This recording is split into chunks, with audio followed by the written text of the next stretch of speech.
Hello everyone, welcome back to another video. Today we're going to be taking a look at each Kroot unit that you can take in a game of 40k, including the long lost Legends models, and we're going to also take a look at what potentially an all Kroot army could look like, as well as some basic tips and tricks for playing them in game. So without further ado, let's get in and start talking about it. So starting us off here, we have what is the only HQ model available to the all Kroot army. That is of course the Kroot Shaper. Now whether you've kit bashed your own or you're using the official GW one, it's not generally going to be the most imposing model on the battlefield. It's a normal carnivore sized model. His war gear is just slightly different. Now speaking of war gear, let's take a look at that. So we can see here that we'll just go through all of his stats real quick just in case somebody hasn't seen them before.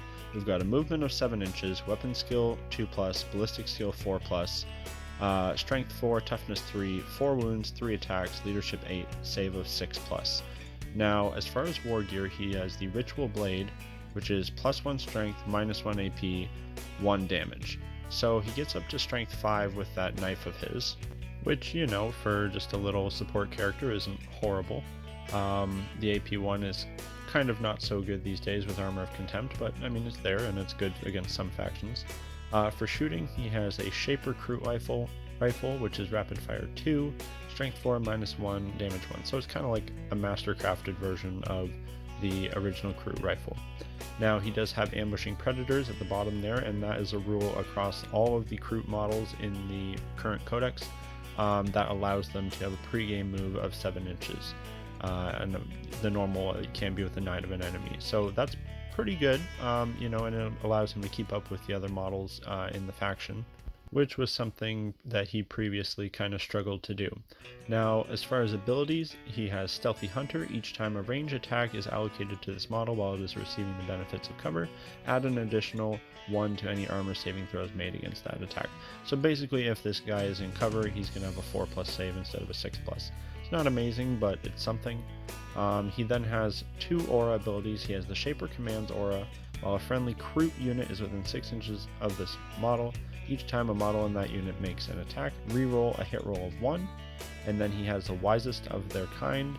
While a friendly Kroot unit is within 6 inches of that model, models in that unit can use this model's leadership, which is pretty good because Kroot generally have fairly low leadership.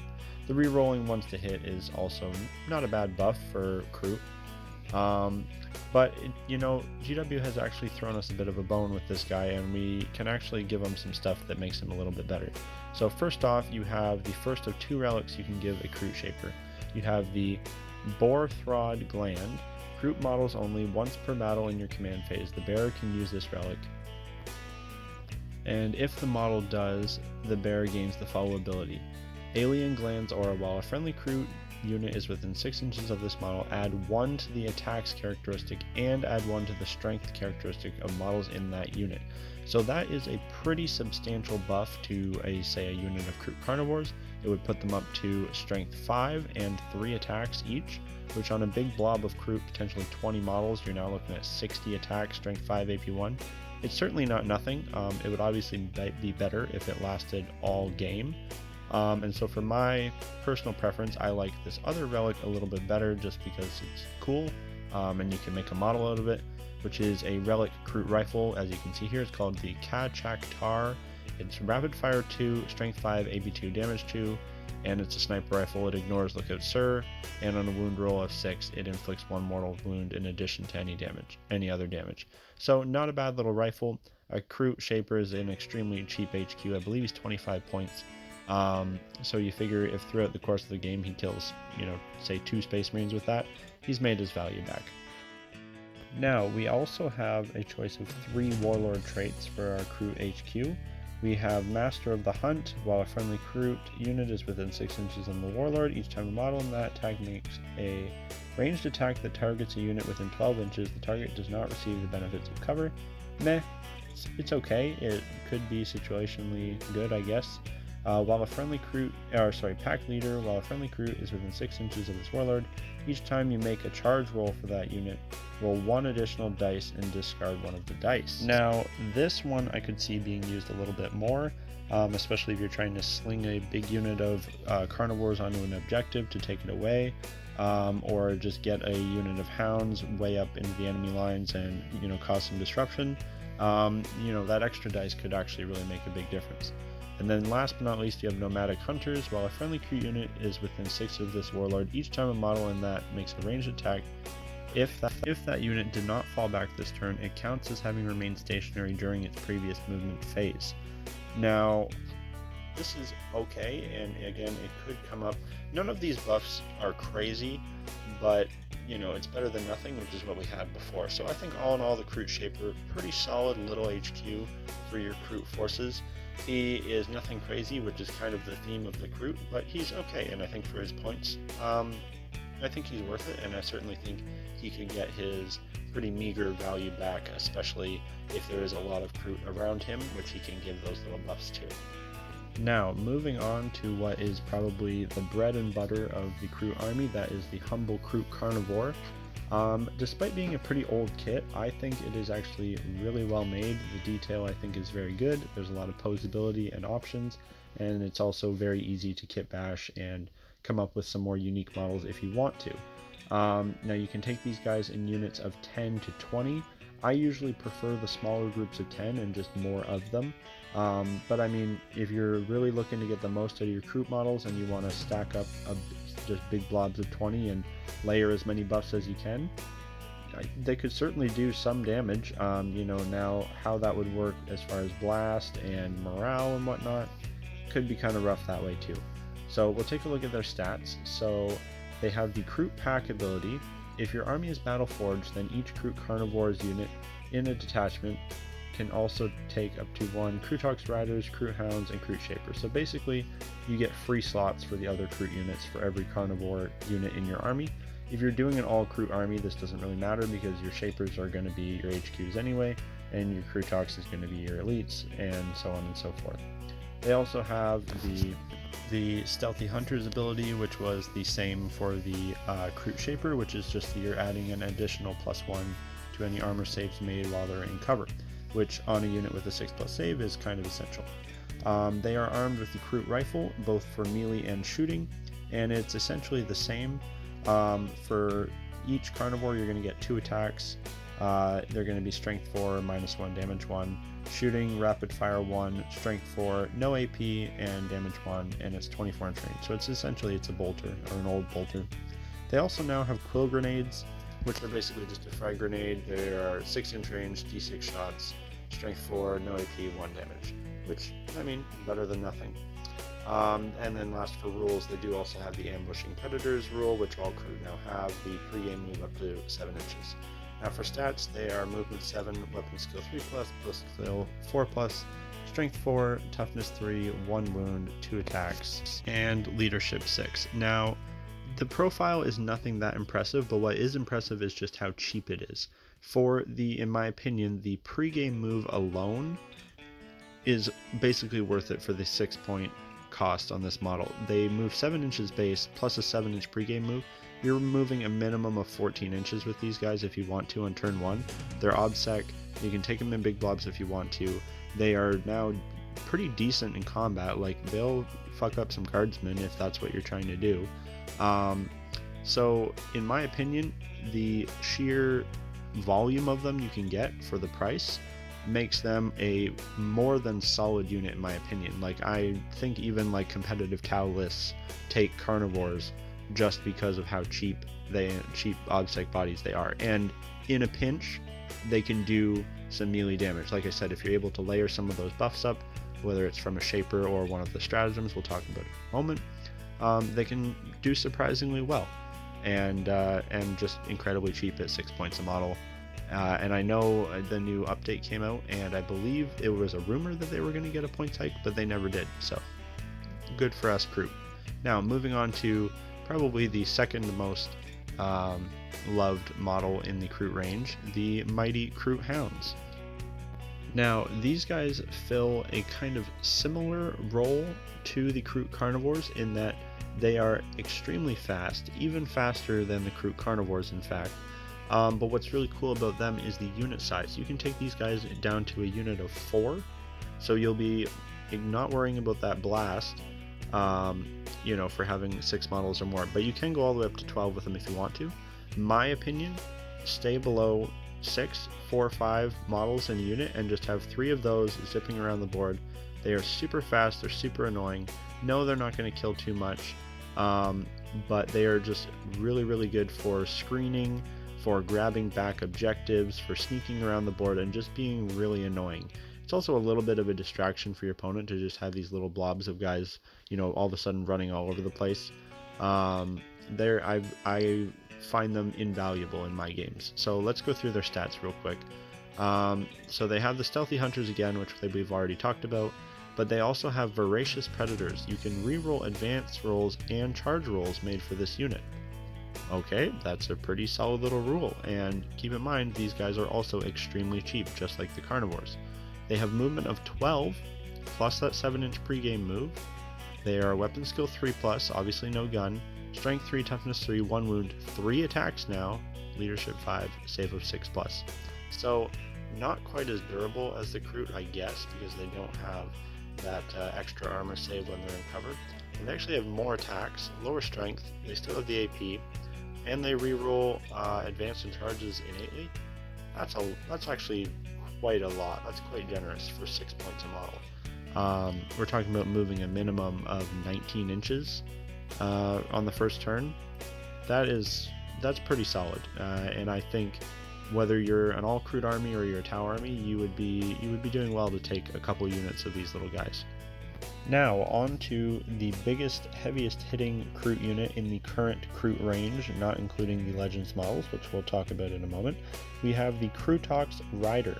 Now this has to be one of the least cost-effective, models to dollars you can buy from Games Workshop. This thing is like $35 Canadian or something for one model that's only 25 points in game. Jeez, GW, please, like, just release a 3 model kit that's like $60 or something. Like, that's pretty brutal. That aside, these guys got a big glow up in the new book, so they're meant to be like, you know, the line breaker unit for the Kroot. They've got a bigger gun, they're supposed to be pretty good in melee, but they never really were in game. They kind of had a stratagem before called Rampaging Beasts that kind of hulked them out a bit and made them okay at what their role was supposed to be. But now those stats are basically baked into their profile, so we'll talk about that right now. Now, right here from Battlescribe, it doesn't show any of their special rules, but as far as I'm aware, they do have them. Maybe somebody can double check that for me, or I'll have it pop up if I'm not too lazy and I double checked it. But regardless, movement 7, weapon skill 3+, ballistic skill 4+, strength 6, toughness 5, 4 wounds, 4 attacks, leadership 6, save 6. So right off the bat, they're by far the tankiest Kroot model. Yeah, they're still the 6-up save, but the T5 and 4 wounds, that's like a very annoying profile to get through. You're gonna have to waste like either a good amount of shots on them, or you're gonna have to go right to anti-tank weapons on them, which if for a 25 point model with a 6-up save, nobody really wants to be having to shoot this thing with meltas. So that can be a way you can get value out of them, is to kind of make your opponent waste their time and resources in killing them. Now, as far as their damage output, you've got the Kroot gun, which is surprisingly long range at 48 inches, heavy 2, strength 7, -1, damage 2. Not a bad little gun. Again, Armor of Contempt really hurts that -1 AP, but it's not a bad gun for plinking wounds off of, medium targets, heavy infantry kind of things. And then the Krootox Fists, which are strength user, AP 2, damage 2. That is the best melee profile that is in the Tau arsenal by far. And if you have a unit of 3 of these, especially if you combo them up with a couple of the buffs, that's a legit melee threat. You could potentially have, I think if you string everything together, you can get these guys up to 6 attacks each. You could have them being, I think you can get them +2 strength, at least +1. And so you're looking at, what's that, 8? I think you can get them up to 18 strength 6 or 7 attacks, AP 2, damage 2. That's a marine killer, that'll get rid of a squad of marines in a pinch. It'll, chip a few good wounds off of a tougher target if you have to.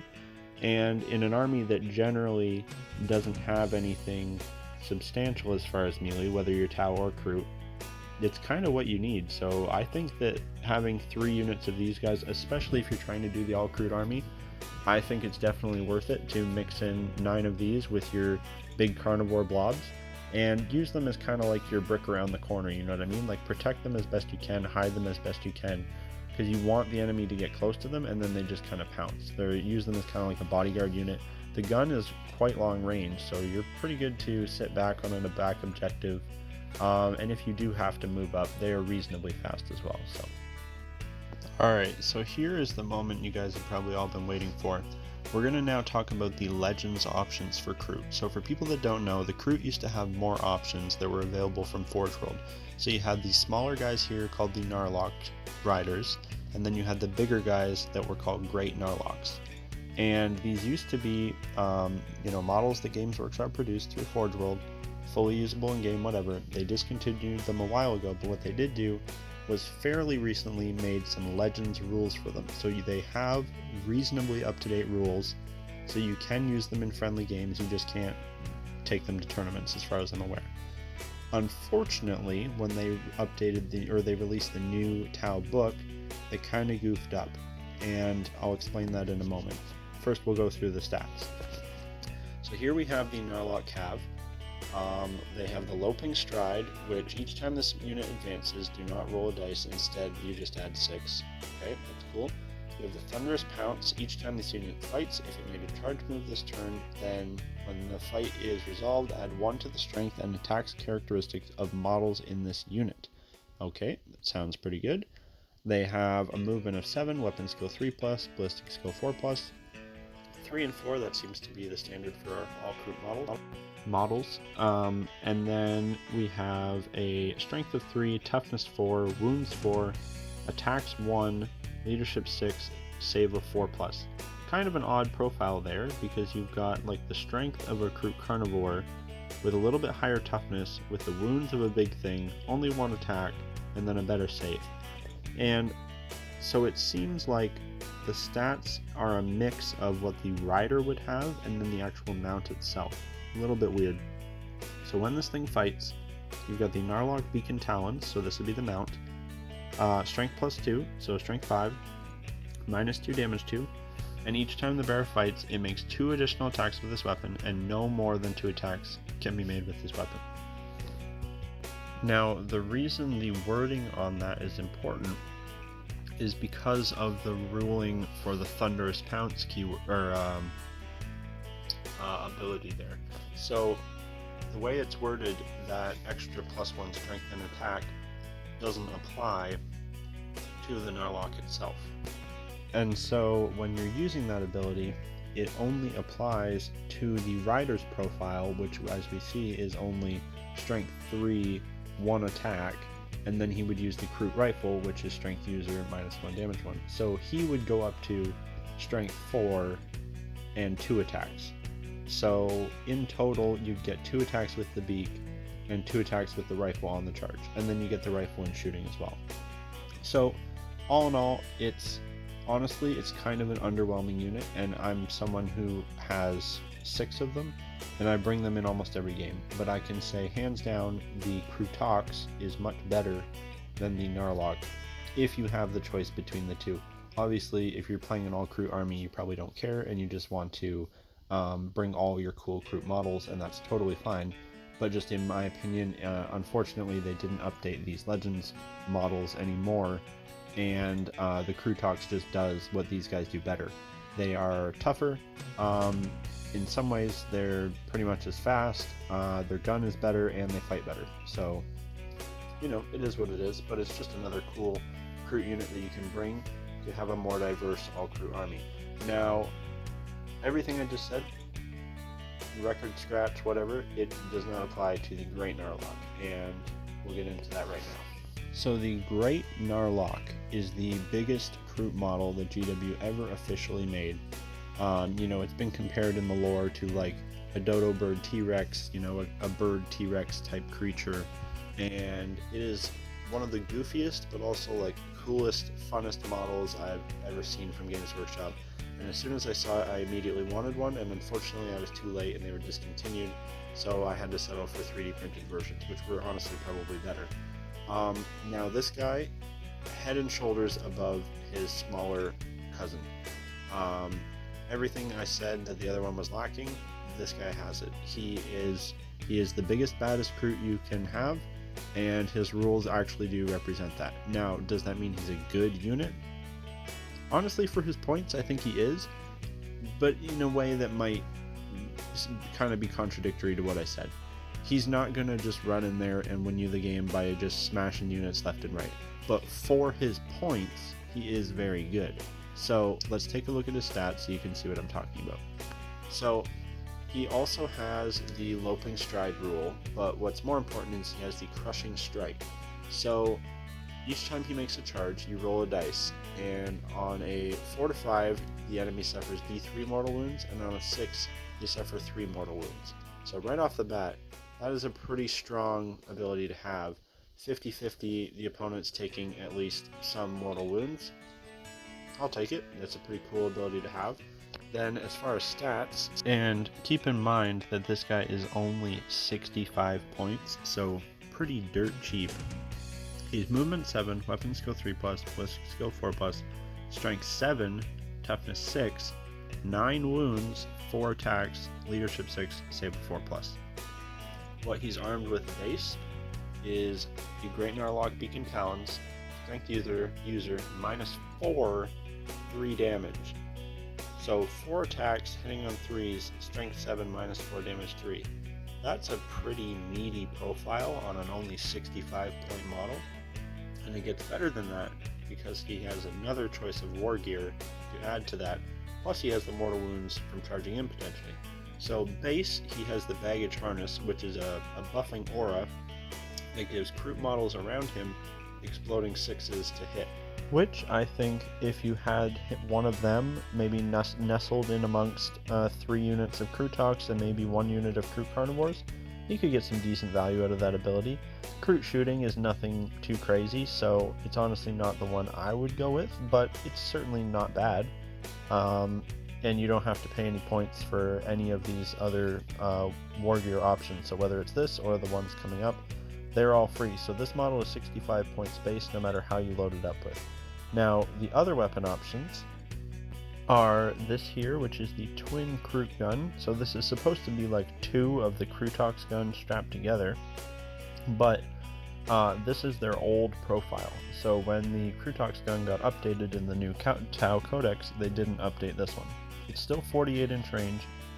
This one is rapid fire 2, strength 7 -1 and D3 damage instead of 2 damage, which in some cases, and in the era of -1 damage everywhere, this honestly can be better, depending on the circumstances. And this is the weapon, like if you had the choice, if you're 3D printing it anyway, this is probably the one that I would go with, just because I think it'll get you the most value overall over the course of the game. We'll go over the last one, which is the Kroot Bolt Thrower, and also Kroot Rifle. So the reason this has 2 guns is because it's meant to have 2 crew on its back, one with a rifle and one with a bolt thrower. It's kind of funny that they gave it the melee profile as well for the Kroot rifle. Obviously you wouldn't use it.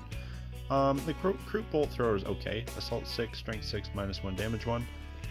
I guess in theory it could be better than the twin Kroot gun, but I just think that one is more versatile overall. Now, the last thing to talk about is stratagems and any sort of called sept abilities or support that can be used in the Kroot army. So unfortunately for Kroot, you are pretty much limited to playing Daleth Sept, which allows Tau auxiliaries to use the Kalyan and Montka army abilities, which for Kroot is not bad. You know, it's kind of a little boost for them. And then it also has a stratagem which allows a Tau Core or auxiliary unit to basically like pick themselves up off the battlefield and go back into strategic reserve, which in some cases could be pretty helpful. Now, as far as stratagems, there is 2 stratagems. There is a Grizzly Feast, which it's after a Kroot unit kills a unit in melee, they can gain a 5-up Feel No Pain for the rest of the game, which is not bad. On a max unit of Krootoks, for example, or on a max unit of Kroot Carnivores, you could definitely see some value off of that. Although the thing is with Kroot is that they're not durable to begin with, so boosting that durability doesn't really get them super far. It just kind of gets them to like a normal model's place. And then the other one is a Trap Well Laid, and that basically allows a Kroot unit to heroically intervene 6 inches and also gain +1 attack. So this is where, if for example you had a unit of Krootoks hiding around a corner and the enemy say charged your Shaper or a different character in a Tau army, and they were able to use the stratagem heroically intervene 6 inches, and then say that Shaper was also able to use his once per game Warlord trait to give them another +1 attack and +1 strength. Now you're at Krootoks with 6 attacks, strength 6 or strength 7 I believe now, and you're talking some pretty meaty Kroot fists. And then for the hell of it, I guess if they kill whatever they charged into, they could then get that 5-up Feel No Pain. So there's ways to make all these little buffs add up to something fairly substantial. But at the end of the day, if you were to try to play the all Kroot army, just go in with the correct expectations. You're going to be bringing a shit ton of models. It's going to be the hordiest horde army I've ever seen if you did an all Kroot army legitly with all Kroot. Even if you bring all, so I think I worked it out, even if you bring all the legend stuff you can bring, or close to it anyway, like have a little bit of efficiency. Say you brought 3 units of 5 Gnarlock Landers, 3 Great Gnarlocks, you're still looking at something crazy like 20, 40, 60, 80, 100, something like 130 Kroot Carnivores at the end of the day. I think it was kind of depending how many Hounds you wanted to take. But yeah, you're looking at like a 200, 220 plus model army, and none of it is that durable. None of it is that killy. The thing is, what you want to play this army as, you want to mob the board, you want to run up with your Hounds, run up with your little Carnivores, and just move block like an absolute demon, grab every point you can, and you still might be tabled by turn 5. Ideally, I would say you're probably looking at sacrificing 2 to 3 units of something, whether it's Hounds or Carnivores a turn. Try to hide everything else as best you can. If you can get in cover, get in cover. If you can't, get behind it. And opportunistically pick off models where you can with your like Kroot guns and whatever. And just bear in mind that you probably aren't going to kill that much stuff, but your stuff is super cheap and for its points quite efficient. And when the opportunity arises to combo a couple buffs together, you can probably surprise people and kill some stuff. You know, it's a beautiful army, it's a fun army, it's loads of fun to kit bash into other armies.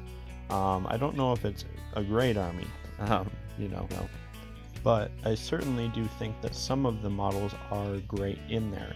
Ideally, I think, like if you want to be competitive with your crew, probably the way to go is to take a force of Kroot, and I honestly think force of all the Kroot models available, like a good amount of Carnivores, a squad or 2 of Hounds, a squad or 2 of Krootoks, and a Shaper in your Tau army, say 500 points worth, maybe a little less, maybe a little more. I think that's reasonable. I think it's good to have a unit or 2 of bodyguard Krootoks to protect your Tau characters, and then some cheap stuff to run up on points and grab them and maybe scrap with the enemy when they have to. I think that's something that the Tau Codex is actually lacking, so it's not bad. But anyways guys, sorry this video was late. Thanks for watching if you did. If you want to support the channel, Patreon link is down below. I post cool work in progress stuff down there. And if you'd like to be in a video, send me your best kit bashes and I might just feature them. Anyways guys, thanks for watching. Bye for now.